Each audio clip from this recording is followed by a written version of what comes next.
एवं श्री गंगानगर कोटपुतली 290 किलोमीटर।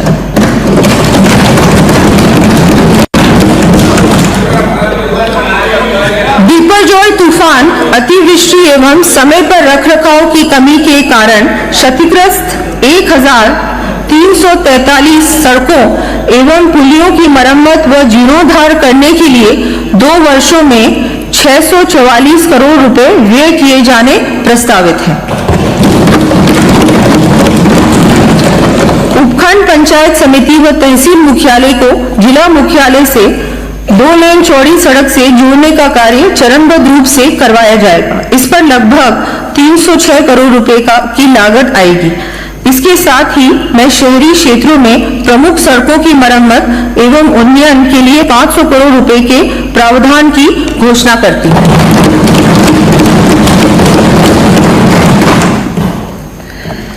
क्षेत्रीय विकास एवं नागरिक सुविधाएं। पूर्व अमेरिकी राष्ट्रपति थियोडोर रूजवेल्ट ने कहा था, "The country will not be a good place for any of us to live in unless we make it a reasonably good place for all of us to live in." अर्थात हमारे रहने के लिए देश तब तक एक अच्छा स्थान नहीं होता जब तक कि हम इसे सबके रहने के लिए यथोचित अच्छा स्थान नहीं बनाते। हमारा देश प्राचीन काल से ही सिविक प्लानिंग के लिए जाना जाता है। चाहे सिंधु घाटी सभ्यता व हड़प्पा मोहनजोदारो की प्लानिंग का उदाहरण लें या फिर विद्याधर भट्टाचार्य मिर्जा इस्माइल द्वारा जयपुर की प्लानिंग का, हम इनसे प्रेरणा लेकर शहरी, ग्रामीण व क्षेत्रीय विकास के लिए कटिबद्ध हैं। शहरों के साथ ही पेरी अर्बन क्षेत्रों के सुनियोजित विकास को सुनिश्चित करने की दृष्टि से Rajasthan regional and urban planning bill 2024 लाया जाना प्रस्तावित है। राजस्थान जैसे वृहत एवं विविधता से परिपूर्ण प्रदेश में प्रत्येक जिले की पृथक समस्याएं व आवश्यकताएं हैं। इनके प्रभावी निस्तारण एवं क्रियान्वयन के लिए 500 करोड़ रुपए का प्रावधान कर डॉक्टर श्यामा प्रसाद मुखर्जी जिला उत्थान योजना प्रारंभ करने की मैं घोषणा करती हूँ। योजना अंतर्गत जन सहभागिता के कार्य प्राथमिकता से कराए जाएंगे तथा क्रियान्वयन हेतु जिला स्तर पर विशेषज्ञों की मिशन टीम गठित की जाएगी। प्रदेश में जिला स्तर के एवं अन्य चयनित शहरी निकायों में वाईफाई एनेबल्ड लाइब्रेरी एंड को वर्किंग स्टेशंस की स्थापना लगभग 150 करोड़ रुपए की लागत से की जानी प्रस्तावित है। प्रदेश के नगर निकायों को स्वच्छ, सुरक्षित एवं सुंदर बनाए जाने की दृष्टिगत 2 वर्षों 2024-25 व 2025-26 में चरणबद्ध रूप से विभिन्न नगरीय निकायों में बिजली की लाइनों को अंडरग्राउंड करने के लिए 150 करोड़ रुपए का प्रावधान किया जाएगा। साथ ही चरणबद्ध रूप से प्रत्येक नगरीय निकाय में 65 करोड़ रुपए की लागत से फायर ब्रिगेड्स उपलब्ध करवाई जाएंगी।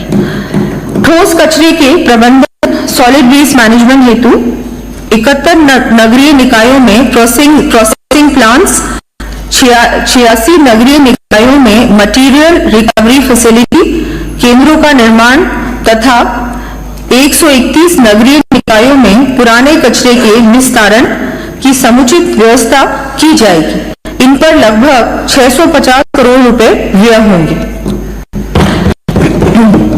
कचरा संग्रहण व परिवहन से निस्तारण तक की व्यवस्था को प्रभावी बनाने हेतु आईटी तकनीक जैसे व्हीकल ट्रैकिंग सिस्टम एवं रेडियो फ्रीक्वेंसी आइडेंटिफिकेशन डिवाइस का उपयोग करने के साथ साथ नगर निगमों संचालित इंटरमीडिएट ट्रांसफर स्टेशंस को मैकेनाइज्ड एवं ऑटोमेटेड कराया जाएगा। इस पर 135 करोड़ रुपए व्यय होंगे। साथ ही विभिन्न शहरों में ड्रेनेज, जल संरक्षण, जन सुविधा व सामुदायिक कार्य तथा अल्प आय वर्ग के लिए आवास निर्माण संबंधी कार्य लगभग 1300 करोड़ रुपए की लागत से करवाए जाएंगे, जिनकी सूची मैं सदन के पटल पर रख रही हूं।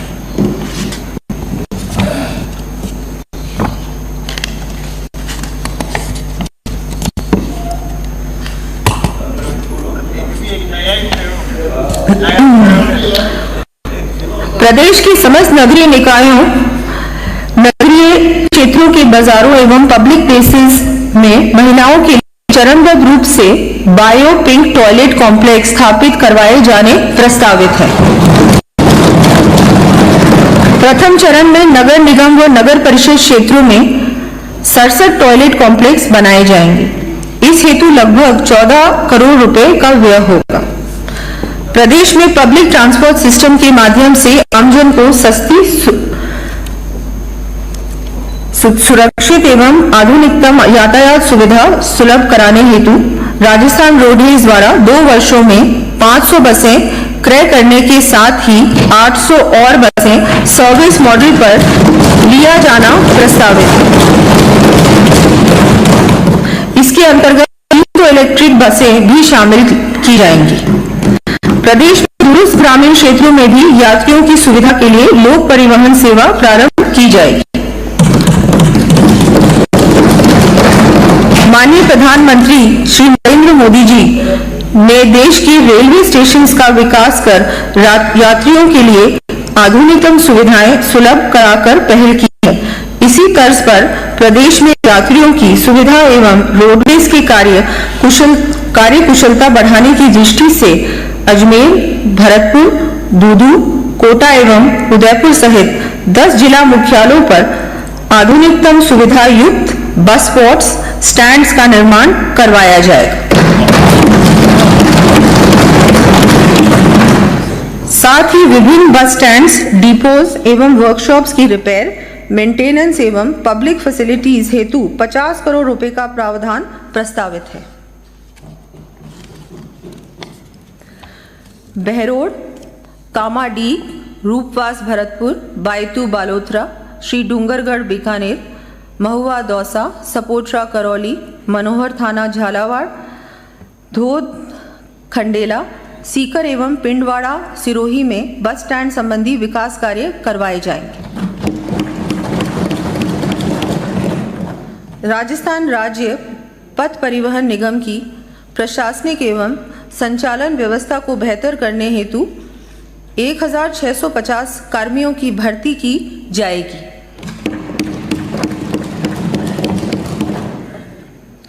शहरी ट्रांसपोर्ट सेवाओं के विस्तार एवं सुदृढ़ीकरण के लिए जयपुर, जोधपुर, अजमेर, उदयपुर, भरतपुर, कोटा एवं बीकानेर जैसे प्रमुख शहरों में सिटी ट्रांसपोर्ट के लिए चरणबद्ध रूप से जीसीसी मॉडल आधारित 300 इलेक्ट्रिक बसेस क्रय की जाएंगी।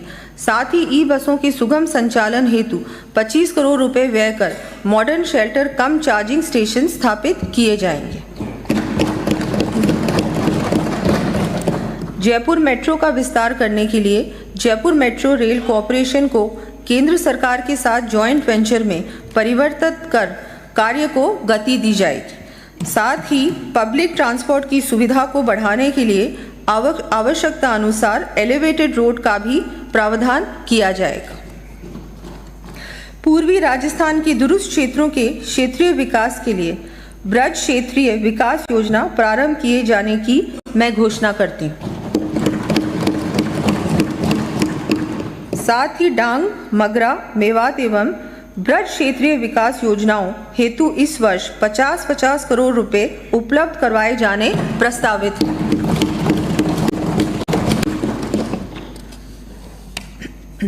औद्योगिक विकास। भारत के संविधान निर्माता एवं भारत रत्न डॉक्टर भीमराव अंबेडकर के शब्दों में The key to economic progress and social upliftment lies in industrialization. By fostering industrial growth, we can provide employment, reduce poverty and enhance the standard of living. अर्थात आर्थिक उन्नति एवं सामाजिक उत्थान की कुंजी औद्योगिकरण में है। औद्योगिक विकास बढ़ाने से हम रोजगार दे सकते हैं, गरीबी कम कर सकते हैं तथा जीवन स्तर को ऊंचा कर सकते हैं। माननीय मुख्यमंत्री श्री भजनलाल जी के नेतृत्व में हमारी सरकार द्वारा प्रदेश में इसी भावना से ईज ऑफ डूइंग बिजनेस एवं सस्टेनेबिलिटी आधारित इंडस्ट्रियल पॉलिसी 2024 लाई जाएगी। इस नीति के माध्यम से थीम बेस्ड इंडस्ट्रियल पार्क्स की स्थापना व हैसल फ्री गुड्स ट्रांसपोर्टेशन उपलब्ध कराने के साथ रिसर्च एवं डेवलपमेंट तथा ग्रीन टेक्नोलॉजी को बढ़ावा दिया जाएगा। साथ ही प्रदेश से निर्यात बढ़ाने के लिए एक्सपोर्ट प्रमोशन पॉलिसी भी लाया जाना प्रस्तावित है। प्रदेश में टेक्सटाइल संबंधित उद्योग को और ऊंचाइयों पर ले जाने के लिए पृथक गारमेंट एंड अपैरल पॉलिसी लाया जाना प्रस्तावित है। लॉजिस्टिक इकोसिस्टम को विकसित करने तथा सप्लाई चेन सिस्टम को रिजिलिएंट बनाने के लिए Rajasthan warehousing and logistic policy लाई जानी प्रस्तावित है। इस वर्ष होने वाले इन्वेस्टर समिट के साथ ही नॉन रेजिडेंट राजस्थानी कॉन्क्लेव आयोजित किए जाने की घोषणा करती हूँ। साथ ही विश्व के प्रमुख शहरों में चरणबद्ध तरीके से राजस्थान फाउंडेशन के नए चैप्टर्स शुरू किए जाएंगे। पचपद्रा रिफाइनरी बालोतरा से निकलने वाले डाउनस्ट्रीम प्रोडक्ट्स आधारित उद्योगों हेतु बालोतरा में राजस्थान पेट्रो जोन की स्थापना की जानी प्रस्तावित है।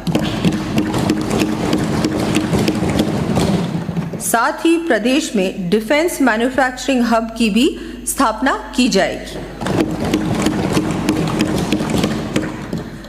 ग्लोबल कंपनीज के निवेश आमंत्रित करने के लिए जयपुर में Amrit global technology and application centre की स्थापना 200 करोड़ रुपए की लागत से की जाएगी।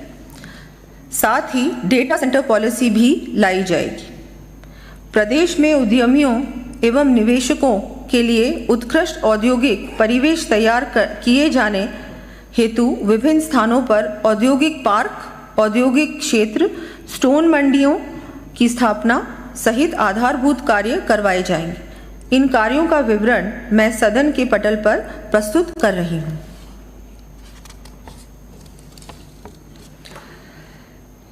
हमारे प्रदेश का हर जिला अपने एक विशिष्ट उत्पाद के लिए प्रसिद्ध है, जैसे राजसमंद टेराकोटा के लिए, बाड़मेर ब्लॉक प्रिंटिंग के लिए, कोटा डोरिया साड़ी के लिए, जालोर मोजड़ी जूती के लिए, पाली मेहंदी के लिए, प्रतापगढ़ थेवा कला के लिए, जयपुर जेम्स एंड ज्वेलरी के लिए, दौसा दरियों के लिए तथा नागौर हैंड टूल्स के लिए।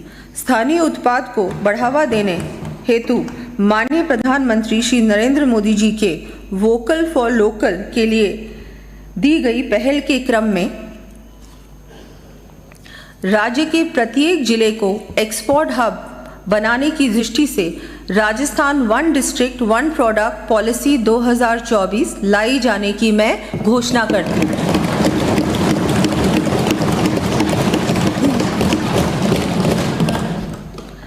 इसके क्रियान्वयन पर प्रतिवर्ष लगभग 100 करोड़ रुपए का भार आएगा। साथ ही ऐसे उत्पादों को बढ़ावा देने के उद्देश्य से प्रदर्शनी एवं कार्यशाला, सेमिनार आदि आयोजित करने हेतु जयपुर में पीएम यूनिटी मॉल लगभग 200 करोड़ रुपए की लागत से स्थापित किया जाना प्रस्तावित है। राज्य के संतुलित समावेशी तीव्र विकास के साथ रोजगार व निर्यात को बढ़ावा देने के लिए एमएसएमई पॉलिसी 2024 लाई जानी प्रस्तावित है। इसके अंतर्गत प्रत्येक संभाग के एमएसएमई विकास व सुविधा केंद्रों को आईटी इनेबल्ड कर और अधिक सुविधा युक्त बनाया जाएगा। राज्य के हैंडलूम, हैंडीक्राफ्ट एवं एमएसएमई सेक्टर के 50 क्लस्टर्स 3 वर्षों में विकसित किए जाएंगे। इस हेतु 150 करोड़ रुपए का प्रावधान प्रस्तावित है। प्रथम चरण के रूप में इस वर्ष 15 क्लस्टर्स के लिए 45 करोड़ रुपए व्यय किए जाएंगे। एंटरप्रेन्योर्स को अपने उत्पाद देश विदेश में मार्केट करने के लिए आवश्यक सहायता प्रदान करने की दृष्टि से 30 करोड़ रुपए का प्रावधान प्रस्तावित है।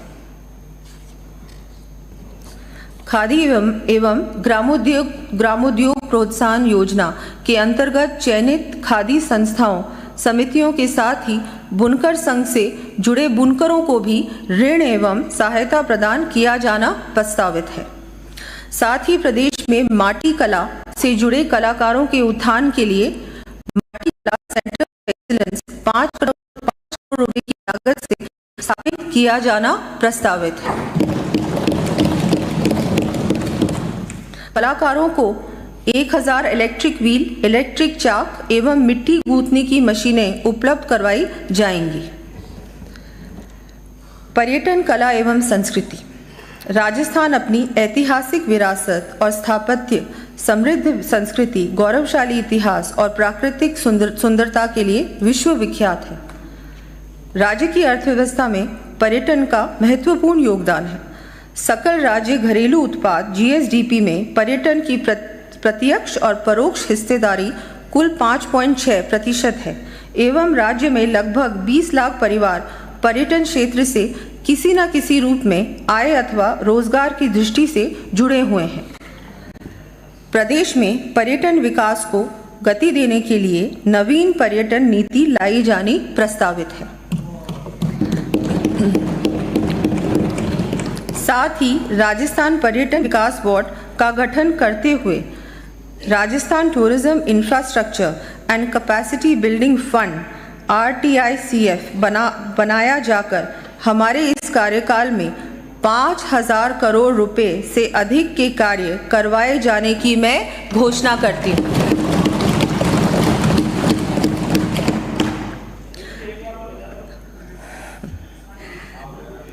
इस फंड के माध्यम से heritage tourism, religious tourism, rural tourism, eco tourism एवं एडवेंचर टूरिज्म के विकास, प्रदेश की ब्रांडिंग तथा पर्यटकों सुविधा संबंधी कार्य हाथ में लिए जाएंगे। RTICF के अंतर्गत 2 वर्षों में जयपुर, जोधपुर, उदयपुर, भरतपुर, सवाई माधोपुर एवं पुष्कर सहित 20 प्रमुख पर्यटन स्थलों पर लगभग 200 करोड़ रुपए की लागत से विभिन्न कार्य हाथ में लिए जाने प्रस्तावित हैं। इसके साथ ही प्रदेश के शौर्य व साहस के प्रतीक रहे किलों, स्मारकों तथा सांस्कृतिक धरोहरों के संरक्षण एवं संवर्धन के लिए Rajasthan heritage conservation and development authority बनाए जाने की घोषणा करती हूँ। UNESCO world heritage site Jaipur के परकोटे क्षेत्र एवं स्मारकों के लिए Jaipur wall city heritage development plan बनाकर 100 करोड़ रुपए के कार्य हाथ में लिए जाने प्रस्तावित है। इस क्षेत्र की विरासत को बनाए रखने के लिए आवश्यक बायलॉज भी अधिसूचित किए जाएंगे। आमेर के मावटा एवं सागर के साथ ही प्रदेश की विभिन्न बावड़ियों, स्टेपवेल्स के पुनरुद्धार हेतु 20 करोड़ रुपए के कार्य हाथ में लिए जाएंगे। चित्तौड़गढ़, आमेर, जयपुर आदि पर्यटन स्थलों पर संचालित लाइट एंड साउंड शोज का उन्नयन किया जाएगा। वैर भरतपुर के सफेद महल, प्रताप फुलवारी एवं प्रताप नगर सहित किलों की मरम्मत एवं सौंदर्यीकरण व भरतपुर किले के आसपास क्षेत्र में सौंदर्यीकरण एवं उन्नयन कार्य करवाए जाएंगे।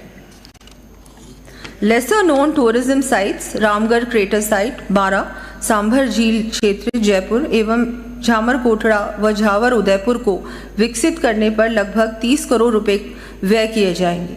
साथ ही खामा फोर्ट परिसर जैसलमेर में फॉसिल पार्क एवं ओपन रॉक्स म्यूजियम बनाए जाने प्रस्तावित है। वेडिंग डेस्टिनेशंस के रूप में तेजी से उभर रहे प्रदेश के शहरों यथा जयपुर, उदयपुर, जोधपुर एवं सवाई माधोपुर आदि के लिए ब्रांडिंग व इंफ्रास्ट्रक्चर विकास के प्रोजेक्ट्स हाथ में लिए जाएंगे।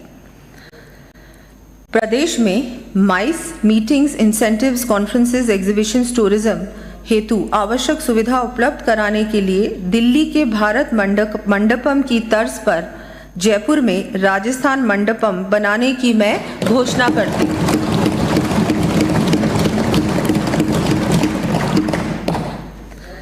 राजस्थान रणथंभौर, सिरस्का एवं घना जैसे प्रमुख वाइल्ड लाइफ सेंचुरीज रिजर्व्स के लिए तो सदैव से विश्व प्रसिद्ध है ही, किंतु अब लेपर्ड रिजर्व झालाना, जयपुर, जवाई पाली आदि को भी इको टूरिज्म सर्किट का भाग बनाने से पर्यटकों को विभिन्न फ्लोरा फौना से परिचित होने का अवसर मिलने के साथ ही दूर दराज के क्षेत्रों का विकास भी संभव होगा।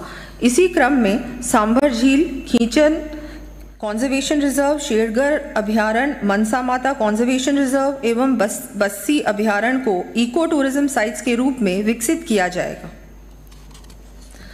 जोगी महल, सवाई माधोपुर, आमेर, जयगढ़, नाहरगढ़ किला, जयपुर, बिजासन माता, इंदरगढ़, बूंदी, समय माता, बांसवाड़ा तथा छतरंग मोरी, चित्तौड़गढ़ में रोपवे सुविधा उपलब्ध कराने के लिए डीपीआर बनाई जाकर कार्य हाथ में लिए जाने प्रस्तावित है।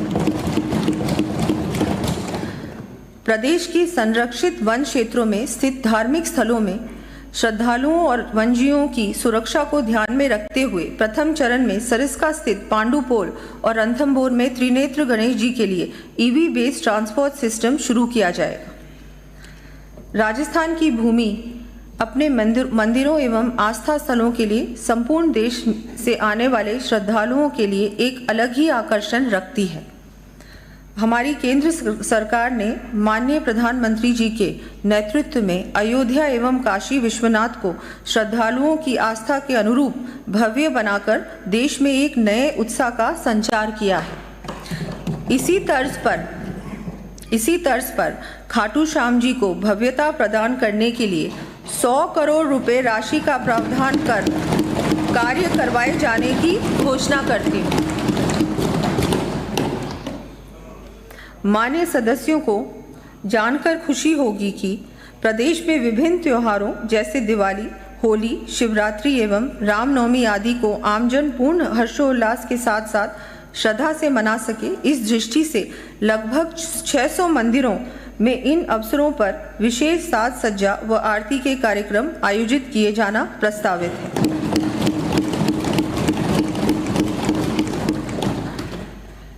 इस पर 13 करोड़ रुपए व्यय किए जाएंगे। राज्य में मंदिरों के जीर्णोद्धार व धार्मिक पर्यटन को बढ़ावा देने हेतु विभिन्न मंदिरों एवं धार्मिक स्थलों के विकास कार्य करवाए जाएंगे। इन कार्यों की सूची मैं सदन के पटल पर प्रस्तुत कर रही हूँ। जनजाति आस्था केंद्र सीताबाड़ी 12, कमलनाथ महादेव व जावर माता मंदिर उदयपुर के प्रांगण एवं आसपास के स्थलों का समग्र विकास तथा यात्रियों के लिए सुविधाएं विकसित की जाएंगी। डूंगरपुर तथा बांसवाड़ा में क्रमश डूंगर परंडा व बांसिया चारपोटा जनजातीय नायकों के स्मारकों का एवं उदयपुर में वीर बालिका कालीबाई संग्रहालय का निर्माण किया जाएगा।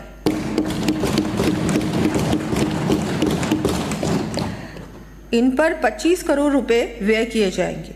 साथ ही डूंगरपुर में शिल्पग्राम बनाया जाएगा। लोक कलाकारों को प्रोत्साहन देने के लिए रविंद्र रंगमंच, जवाहर कला केंद्र जयपुर, लोक कला मंडल उदयपुर एवं विभिन्न कला संगीत साहित्य भाषा अकेडमीज का उन्नयन लगभग 30 करोड़ रुपए व्यय कर किया जाएगा। साथ ही राज्य अभिलेखागार बीकानेर में स्थित लगभग 40 करोड़ हिस्टोरिकल स्क्रिप्ट्स का चरणबद्ध रूप से डिजिटलाइजेशन किया जाएगा। पर्यटन की दृष्टि से हमारा प्रदेश देश विदेश से आने वाले पर्यटकों की अग्रणी पसंद है। विस्तृत भौगोलिक क्षेत्र में दूर दूर तक स्थित पर्यटन स्थलों तक सुगम पहुंच बनाने के लिए सिविल एविएशन के क्षेत्र में अपार संभावनाएं हैं। इसे ध्यान में रखते हुए यात्री सुविधा के लिए जयपुर अंतर्राष्ट्रीय हवाई अड्डे की टर्मिनल कैपेसिटी 50 लाख से बढ़ाकर 70 लाख यात्री प्रतिवर्ष किया जाना प्रस्तावित है। साथ ही जयपुर में नए स्टेट टर्मिनल का निर्माण भी किया जाएगा। औद्योगिक नगरी कोटा में ग्रीनफील्ड एयरपोर्ट का काम शुरू किया जाएगा। उदयपुर हवाई अड्डे के विकास एवं विस्तार तथा उत्तरलाई बाड़मेर हवाई अड्डे पर स्थायी सिविल एनक्लेव व अप्रोच रोड के लिए भूमि निःशुल्क उपलब्ध करवाई जाएगी। श्री गंगानगर एवं झालावाड़ हवाई अड्डे के उन्नयन, रिपेयर एवं मेंटेनेंस के कार्य करवाए जाएंगे। किशनगढ़, अजमेर तथा हमीरगढ़, भीलवाड़ा में फ्लाइंग ट्रेनिंग शुरू की जाएगी।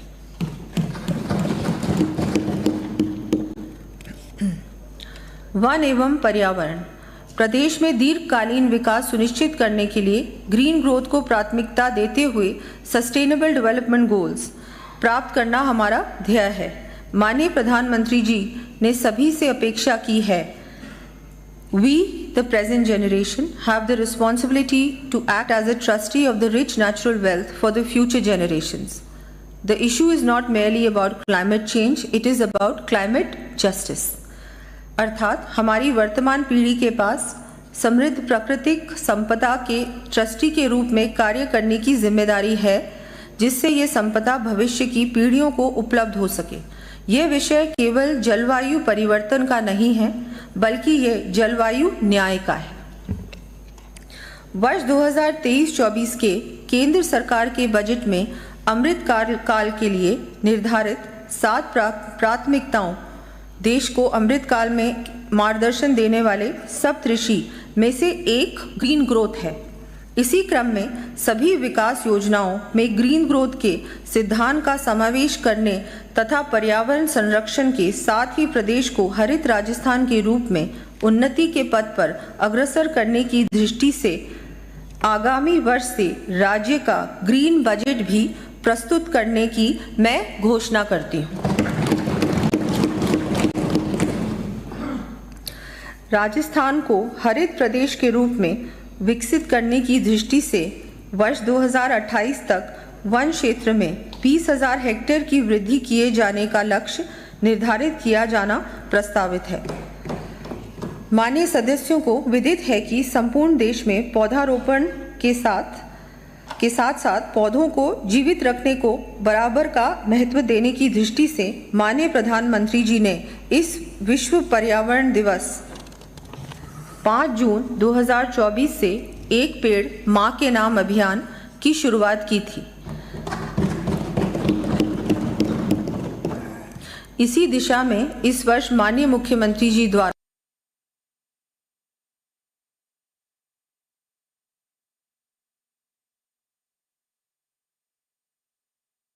परिवार को जोड़ते हुए 7 करोड़ पौधे लगाने व पालने का लक्ष्य रखा गया है। इस क्रम को सतत रखने के लिए मैं मल्टी सेक्टरल प्रोग्राम के रूप में मिशन हरियालो राजस्थान प्रारंभ करने की घोषणा करती हूँ। इस मिशन के अंतर्गत 5 वर्षों में लगभग 4,000 करोड़ रुपए की राशि व्यय कर विभिन्न कार्य हाथ में लिए जाएंगे। ये कार्य हैं: प्रदेश में प्रतिवर्ष आवश्यक लगभग 10 करोड़ पौधे तैयार करने के लिए 50 नई नर्सरीज स्थापित करने एवं वर्तमान में स्थापित 10 करोड़ पौधे तैयार करने के लिए 50 नई नर्सरीज स्थापित करने एवं वर्तमान में स्थापित 540 से अधिक नर्सरियों का संवर्धन करने के साथ ही निजी क्षेत्र पंचायत के अधीन नर्सरीज के लिए अनुदान की व्यवस्था भी की जाएगी। प्रत्येक जिले में आमजन की सहभागिता से एक मात्र वन की स्थापना किया जाना प्रस्तावित है। इसके साथ ही वन डिस्ट्रिक्ट वन स्पीशीज कार्यक्रम लागू कर प्रत्येक जिले के लिए विशेष नस्ल की पौध वहां के पर्यावरण को देखते हुए तैयार की जाएगी। पौधों का समुचित पालन कर सर्वाइवल सुनिश्चित करने के लिए 2000 स्थानीय व्यक्तियों को इंसेंटिव के आधार पर वन मित्र लगाया जाएगा तथा प्रत्येक क्षेत्र में इच्छुक रिटायर्ड कर्मचारियों को गार्डियन के रूप में जिम्मेदारी दी जाएगी। साथ ही इस दिशा में उत्कृष्ट कार्य करने वाले व्यक्तियों व संस्थाओं को सम्मानित भी किया जाना प्रस्तावित है। महात्मा गांधी नरेगा के अंतर्गत पर्यावरण संरक्षण, चारागाह विकास तथा वृक्षारोपण के कार्य 1,650 करोड़ रुपए की राशि व्यय कर करवाए जाएंगे। प्रदेश के विभिन्न नगरीय क्षेत्रों में शुद्ध एवं स्वच्छ प्राण वायु के लिए अर्बन ग्रीन लंग्स की महत्वता को ध्यान में रखते हुए जयपुर, बीकानेर, भीलवाड़ा, भरतपुर, सीकर व उदयपुर के साथ ही विभिन्न नगरीय क्षेत्रों में 175 करोड़ रुपए से अधिक की लागत से पौधारोपण तथा पार्क विकास के कार्य करवाए जाएंगे। वन से होने वाले लाभ समस्त प्रदेश के साथ साथ स्थानीय निवासियों को विशेषकर प्राप्त हो सकें, इस दृष्टि से जॉइंट फॉरेस्ट मैनेजमेंट कमिटीज को सशक्त करते हुए वन धन कार्यक्रम को प्राथमिकता दी जाएगी। इसके साथ ही ब्लॉक स्तर तक वन उपज एवं संबंधित उत्पादों के लिए विक्रय के लिए मार्केटिंग हब्स विकसित किए जाएंगे। इस कार्य को गति देने के लिए 25 करोड़ रुपए का प्रावधान प्रस्तावित है। वन विभाग के कार्मिकों, जॉइंट फॉरेस्ट मैनेजमेंट कमिटीज के सदस्यों सहित समस्त स्टेक होल्डर्स की प्रबंधकीय योग्यता बढ़ाने की दृष्टि से झालाना जयपुर में 40 करोड़ रुपए की लागत से forest and wild life training come management institute की स्थापना की जाएगी। वन संरक्षण के अंतर्गत नवाचार के रूप में forest carbon credit certification mechanism स्थापित किया जाएगा।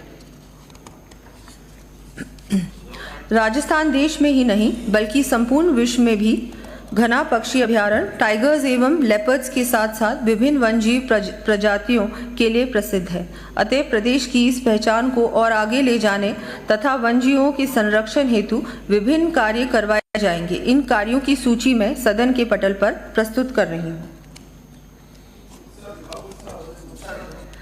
प्रदूषण की रोकथाम एवं पर्यावरण संरक्षण हेतु क्लीन कुकिंग के प्रोत्साहन तथा कुकिंग फ्यूल्स के दबाव को कम करने के उद्देश्य से 50% अनुदान पर 10,000 सोलर इलेक्ट्रिक कुकिंग सिस्टम्स वितरित किए जाएंगे। इस पर 15 करोड़ रुपए का व्यय होगा। शहरों में वायु की गुणवत्ता के पर्यवेक्षण के लिए जयपुर की तर्ज पर अलवर एवं भिवाड़ी में भी अर्ली वार्निंग सिस्टम्स विकसित किए जाएंगे। मानव संसाधन विकास।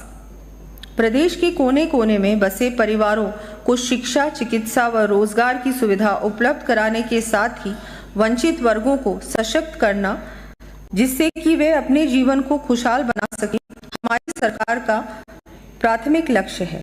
रोम के प्रसिद्ध प्रशासक व कानूनविद सिसेरो ने अपनी पुस्तक डी लेगबस में लैटिन में उल्लेख किया है, सैलोस पपुली सुप्रीमा लेक्स एस्टो, अर्थात लोगों का स्वास्थ्य, कल्याण, सहायता एवं खुशहाली सर्वोच्च उद्देश्य होना चाहिए।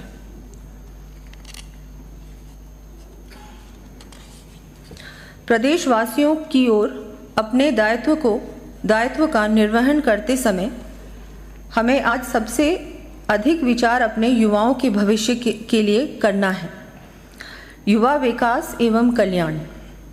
युवाओं के प्रेरणा स्रोत सृजित की जाएगी।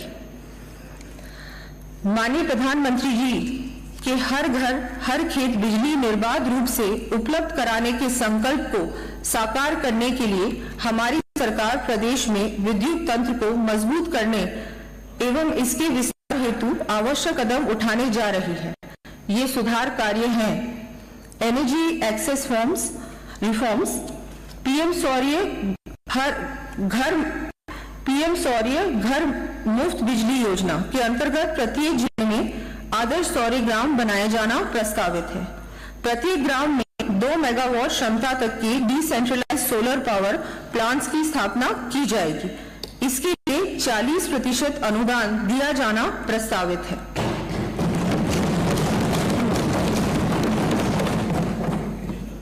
इसी के साथ प्रदेश के सभी राजकीय कार्यालयों को भी समयबद्ध रूप से सौर ऊर्जा से जुड़ते हुए बिजली की बचत का मार्ग प्रशस्त किया जाएगा। इस हेतु हैम मॉडल पर Rajasthan renewable energy corporation limited के माध्यम से कार्य करवाना प्रस्तावित है। बिजली से वंचित रहे 2,08,000 से अधिक घरों को आगामी 2 वर्षों में डोमेस्टिक कनेक्शंस प्रदान किए जाएंगे।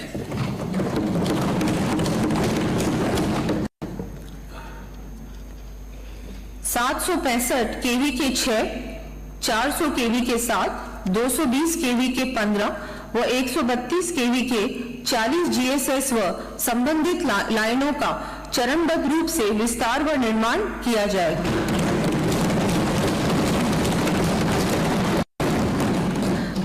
प्रथम चरण में करवाए जाने वाले कार्यों की सूची मैं सदन के पटल पर प्रस्तुत कर रही हूं।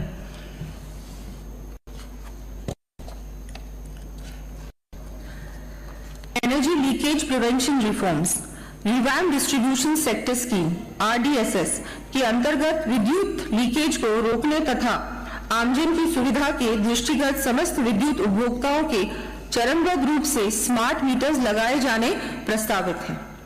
इस वर्ष 25 लाख से अधिक स्मार्ट मीटर्स लगाए जाएंगे।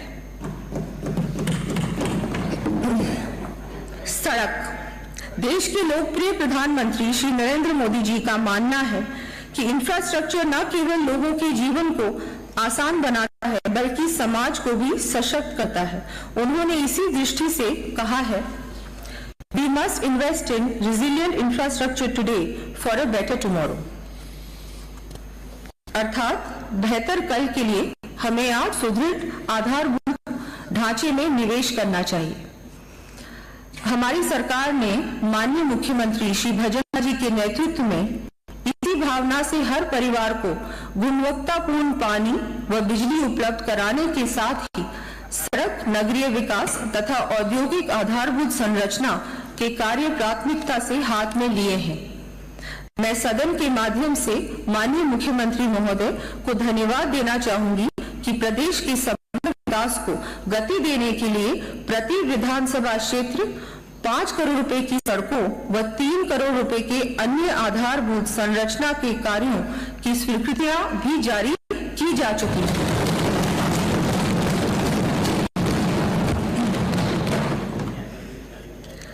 प्रदेश में 5 वर्षों हमारी इस सरकार के कार्यकाल में मैं 53,000 किलोमीटर लंबाई की सड़क नेटवर्क लगभग 60,000 करोड़ रुपए व्यय कर विकसित करने की घोषणा करती हूं।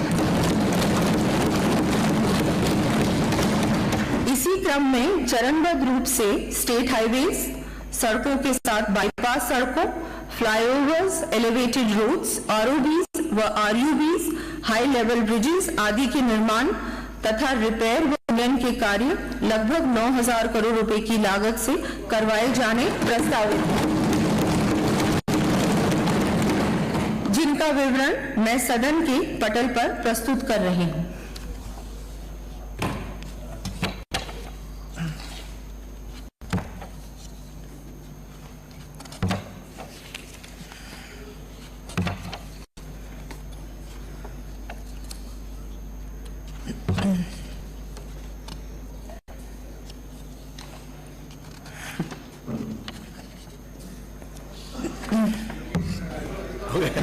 बहुत लंबी सूची है।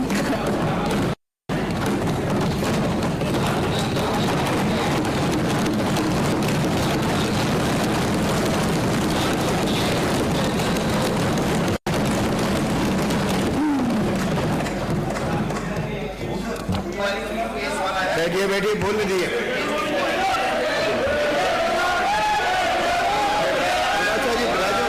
आपको भी बहुत कुछ मिलेगा, आपको भी मिलेगा। प्रदेश में प्रथम बार 2,750 किलोमीटर अरे बहुत मिल रहा से है। अधिक की लंबाई, ये तो सुनिए बहुत महत्वपूर्ण है। प्रदेश में प्रथम बार 2,750 किलोमीटर से अधिक की लंबाई के 9 ग्रीनफील्ड एक्सप्रेसवेज की निर्माण चरणबद्ध रूप से किए जाने की इस वर्ष 30 करोड़ रुपए की लागत से डीपीआर बनाई जानी प्रस्तावित है। ये एक्सप्रेसवेज है Jaipur Kishangarh Ajmer Jodhpur 350 kilometre, Kotputli Kishangarh 181 kilometre, Jaipur Bhilwara 193 kilometre, Bikaner Kotputli 295 kilometre, Beawar Bharatpur 342 kilometre, Jalore Jhalawar 402 kilometre, Ajmer Banswara 358 kilometre, Jaipur Phalodi 345 kilometre एवं श्री गंगानगर कोटपुतली 290 किलोमीटर।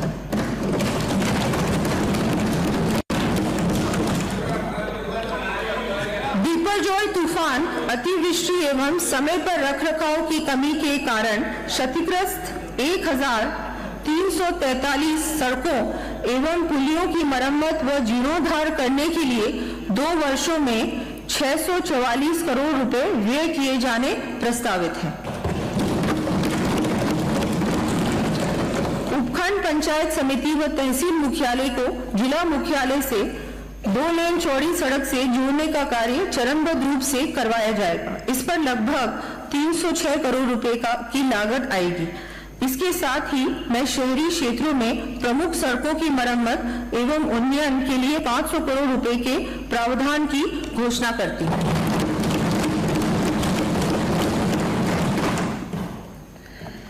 क्षेत्रीय विकास एवं नागरिक सुविधाएं। पूर्व अमेरिकी राष्ट्रपति थियोडोर रूजवेल्ट ने कहा था, "The country will not be a good place for any of us to live in unless we make it a reasonably good place for all of us to live in."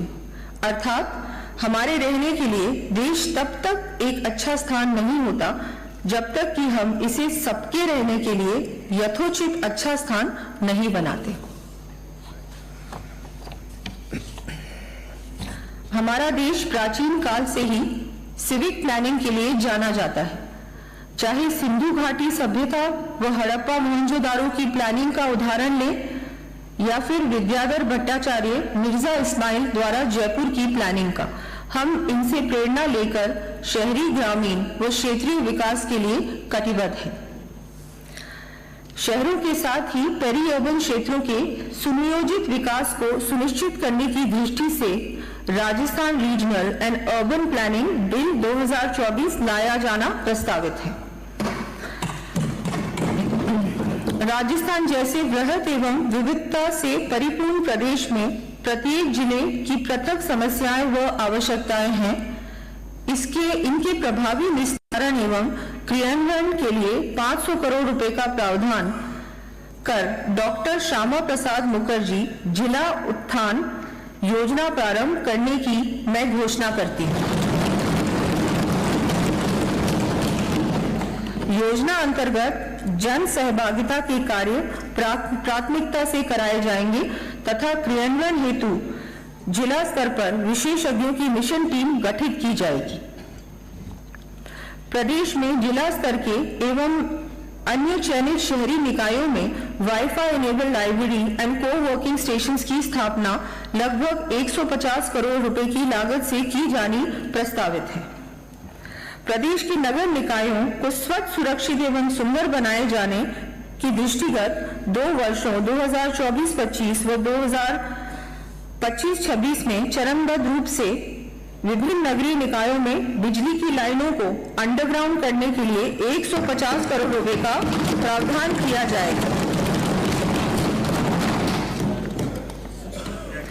साथ ही चरणबद्ध रूप से प्रत्येक नगरीय निकाय में 65 करोड़ रुपए की लगभग की लागत से फायर ब्रिगेड्स उपलब्ध करवाई जाएंगी। ठोस कचरे के प्रबंधन सॉलिड वेस्ट मैनेजमेंट हेतु 71 नगरीय निकायों में प्रोसेसिंग प्लांट्स, 86 नगरीय निकायों में मटेरियल रिकवरी फैसिलिटी केंद्रों का निर्माण तथा 131 नगरीय निकायों में पुराने कचरे के निस्तारण की समुचित व्यवस्था की जाएगी। इन पर लगभग 650 करोड़ रुपए व्यय होंगे।